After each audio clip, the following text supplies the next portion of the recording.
Hello and welcome to the ASCO Daily News Podcast. I'm Dr. Shaalan Beg, your guest host for the podcast today. I'm an adjunct associate professor at UT Southwestern's Simmons Comprehensive Cancer Center in Dallas and senior advisor for clinical research at the National Cancer Institute. On today's episode, we will be discussing the promise of artificial intelligence to improve patient recruitment in clinical trials and advance clinical research. Joining me for this discussion is Dr. Arturo Loaiza-Bonilla, the medical director of oncology research at Capital Health in Philadelphia. He's also the co-founder and chief medical officer at Massive Bio, an AI-driven platform that matches patients with clinical trials and novel therapies. Our full disclosures are available in the transcript of this episode. Arturo, it's great to have you on the podcast today. Thanks so much, Helen. It's great to be here and talking to you today. So we're all familiar with the limitations and inefficiencies in patient recruitment for clinical trials. But there are exciting new technologies that are addressing these challenges. Your group's developed a first-in-class AI-enabled matching system that's designed to automate and expedite processes using real-world data and integrating next-generation sequencing results into the algorithm.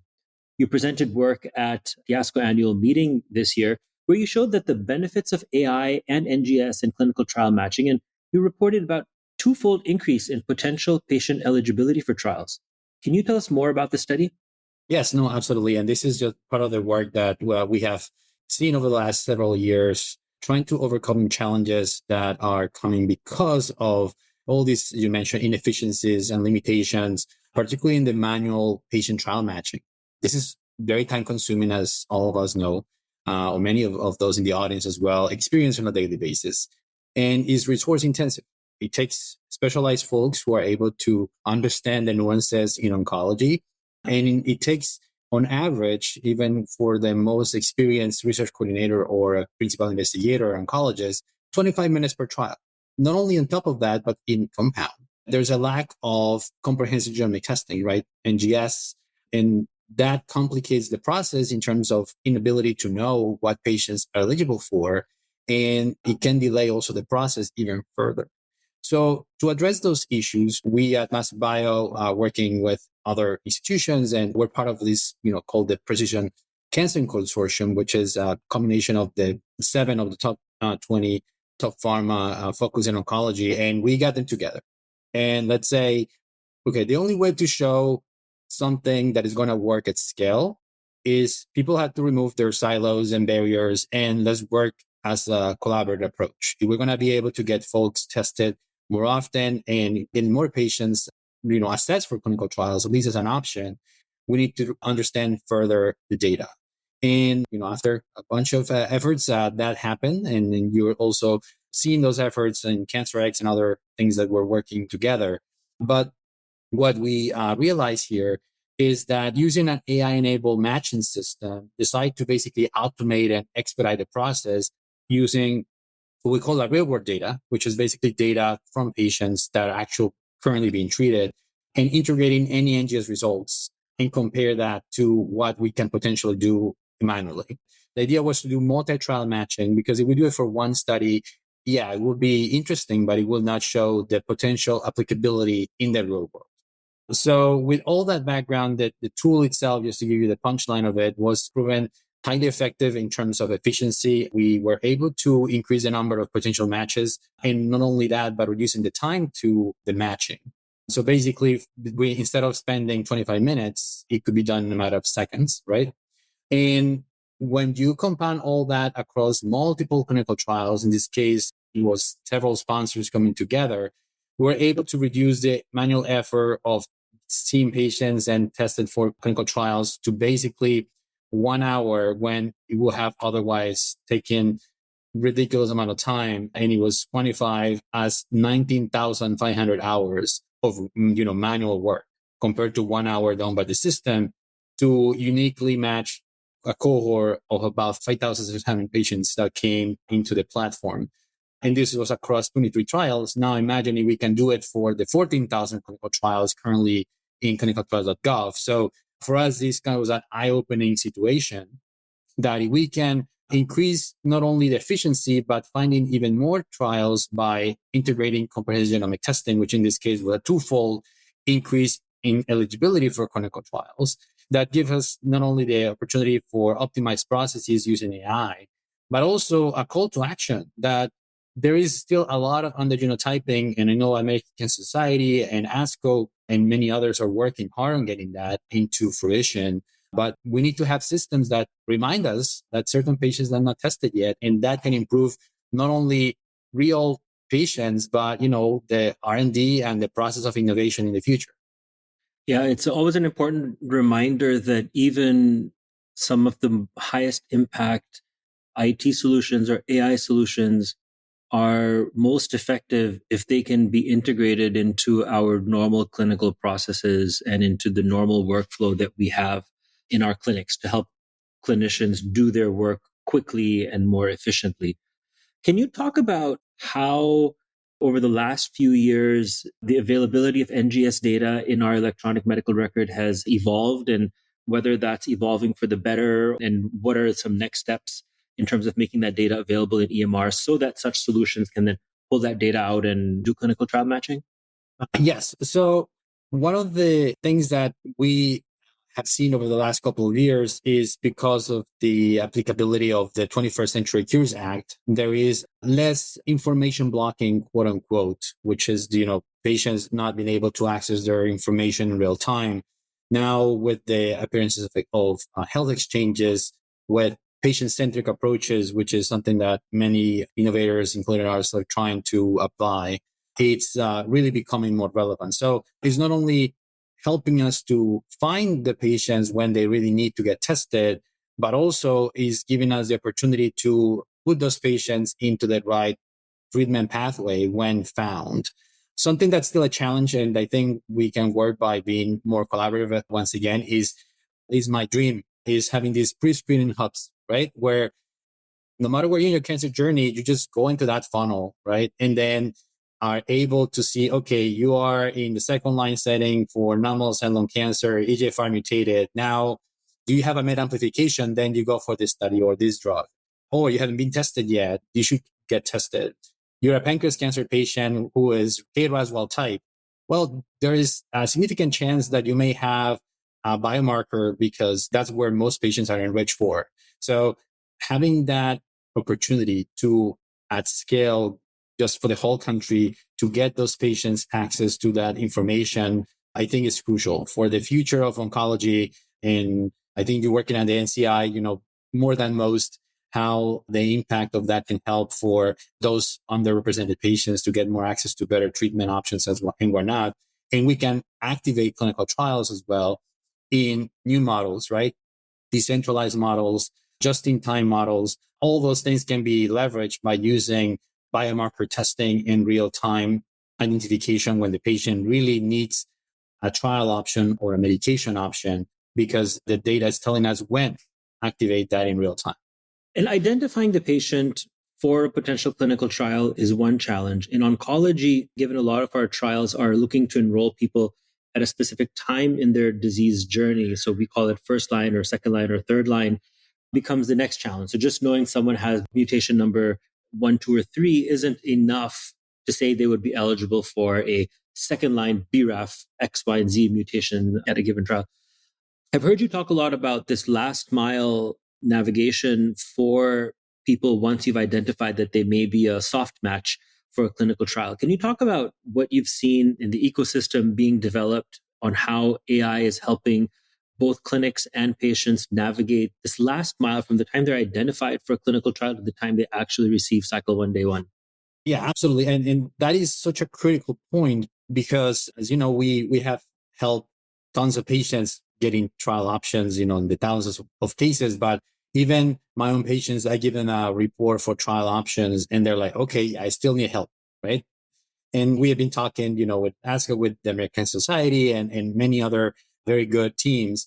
And what we see as an opportunity in technology here is leveraging those cancer journeys to know when the patient really has the opportunity to enroll in a trial, because this is a very dynamic environment, right? Not only the patient conditions changes because their cancer progressed, the hemoglobin changes, the cancer moves to one place to the other, and there's nuances in between, but also new medications are coming up, studies open and close, sites open and close, right? So having this information as a hub, as what we call a command center, is the key to make this happen. And we can use the same tools that we use for Uber or for Instacart or whichever thing you want to do.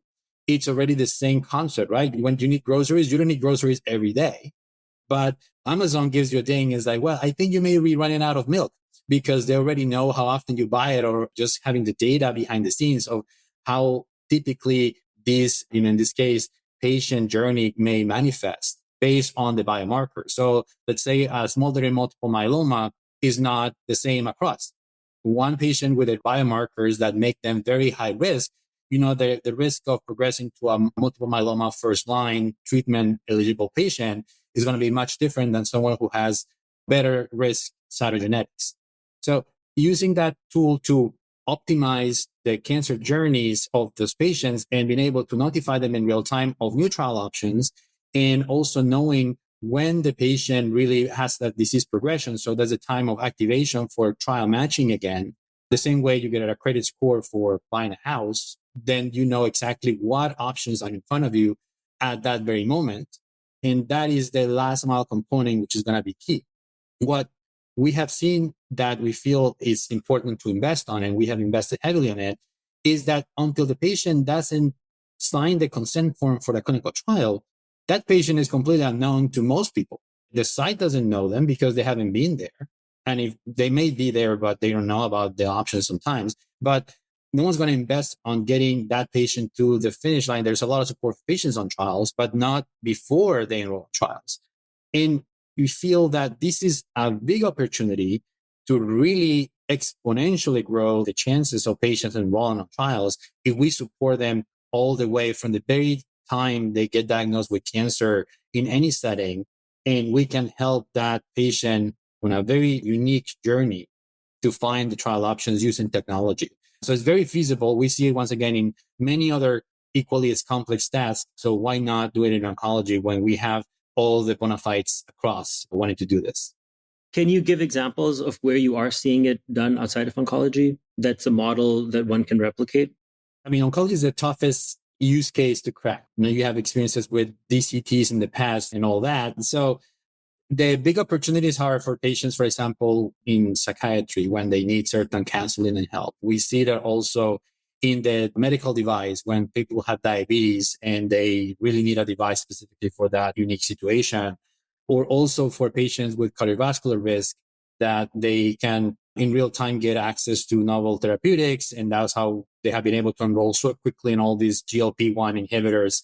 All those models are really almost completely decentralized nowadays, in something that we can extrapolate for oncology once we have aligned the ecosystem to make it see them. This is something that we can really revolutionize care while we manage all the complex variables that typically come with oncology use case. I would imagine while you translate those learnings from outside of oncology into oncology, a lot of those processes will be human and AI combination activities. And as you learn more and more, the human component becomes a smaller fraction and the technology and the AI becomes more of a component. Are you seeing a similar transition in the clinical trial matching space as well? Yes. So that's why people say, humans are going to be replaced. They're not. Patients still want to see a human face that they recognize, they trust. Even family members of mine, they want to hear from me, even if they are at the top place in the world. And what we can change with technology are those things that are typically just friction points. In this case, information gathering, right? Collecting records, getting the data structured in a way that we can use it for matching effectively, knowing in real time when the patient progresses so we can really give them the chances of knowing what's available in real time, in collecting the information from all these other stakeholders, like is the site open, is the budget approved for that place, is the insurance allowing this specific, do they have e-consent? Those things can be fully automated because they're just burdensome. They're not helping anyone. And we can really make it decentralized for e-consent, for just getting a screening. They don't need to be screened at the site for something that they're going to receive standard of care, right? We can really change that. And that's something that we're seeing on the space that is changing. And hopefully we can translate it fully in oncology once we are getting the word out. And I think this is a good opportunity to do so. You talked about your dream scenario for clinical trial matching. When you think about your dream scenario as a practicing oncologist, what are the AI tools that you are most excited about making their way into clinic, either wishful thinking or practically? I typically get feedback from all over the place on this, and I also have my own thoughts, but I always comes to this for a reason. We all became physicians and oncologists because we like being physicians. We like to talk to patients. We want to spend the time. I tell folks in my clinic, I will see 1,000 patients all the time, as long as I don't have to do notes, right? As long as I don't have to place orders. But of course, they will have to hire 1,000 people ancillary to do all the stuff that we do. If we can go back and spend all that time that we use on alert fatigue, on clicking, on gathering things, fighting insurance, and really helping align those incentives with clinical trials and biomarker testing, and really making it a mankind or a humankind situation where we're all in this really together to solve the problem, which is cancer. That would be my dream come true. So I don't have to do anything that is clerical, that is not really helping me, but I want to use that AI to liberate me from that, and also use that data that is generated for better insights. I think that I know my subject of expertise, but there's so many things happening all the time that it's hard to keep up no matter how smart you are. If the tool can give me insights that I didn't even know, then leverage that as a CME or a board certification, that would be a dream come true. Of course, I'm just dreaming here, but it's feasible. Many of these ideas, as I mentioned, they're not new. The key thing is getting them done. That's the innovative part, is getting stuff done, because I'm sure there's a gazillion people who have the same ideas as I did, but they just don't know whom to talk or who is going to make it happen in reality. And that's my call to action to people, is let's work together and make this happen. Well, Arturo, thanks a lot for sharing your insights with us today on the ASCO Daily News Podcast. Well, thank you so much for the time, and looking forward to having more exchanges and conversations and seeing everyone on the field. And thank you to our listeners for your time today. You'll find a link to the studies discussed today in the transcript of this episode. And if you value the insights that you hear on the podcast, please take a moment to rate, review, and subscribe wherever you get your podcasts. Purpose of this podcast is to educate and to inform. This is not a substitute for professional medical care and is not intended for use in the diagnosis or treatment of individual conditions.